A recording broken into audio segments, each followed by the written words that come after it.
pada hari ini, kenapa kemudian kisah Nabi Yusuf berujung banyak ujian dan semacamnya. Berangkat dari apa?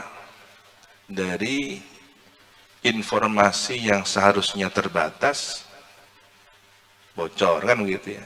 Mimpi itu kemudian didengar oleh saudara-saudaranya dan disiarkan tidak sesuai dengan peruntukannya. Kalau Nabi Yakub tahu bahwa ini adalah bisyarah untuk Nabi Yusuf putranya, tapi ketika tersiar di antara saudara-saudaranya, maka yang terjadi adalah kedengkian.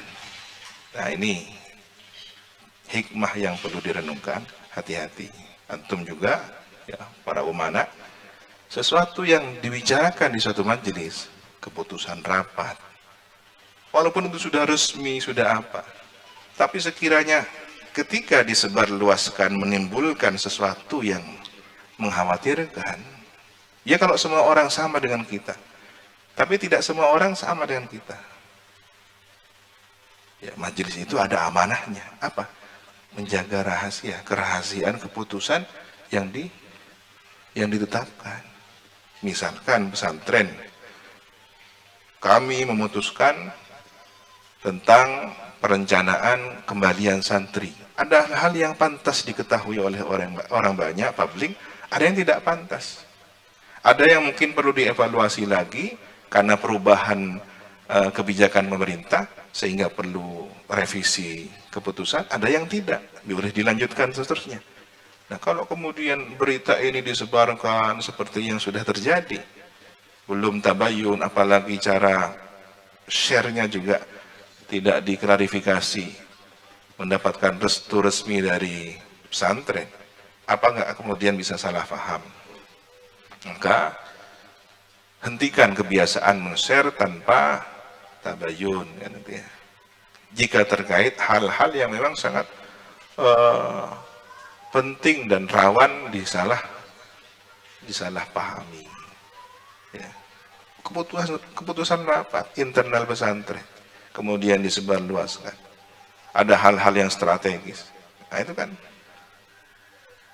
kalau Nabi Yakub yang mendengarnya malah menjadi penguatan. Tetapi ketika ikhwatu Yusuf yang mendengarkannya menjadi fitnah, kan gitu.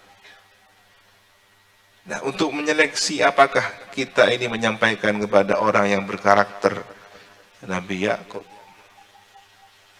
apakah bisa memilah? Jangan-jangan kita terlepas menyebarluaskan kepada yang berkarakter ikhwatu Yusuf. Ya.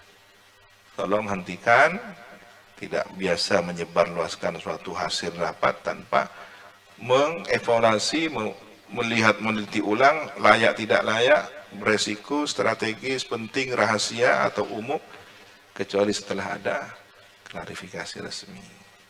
Ya begini sekarang, situasinya begini.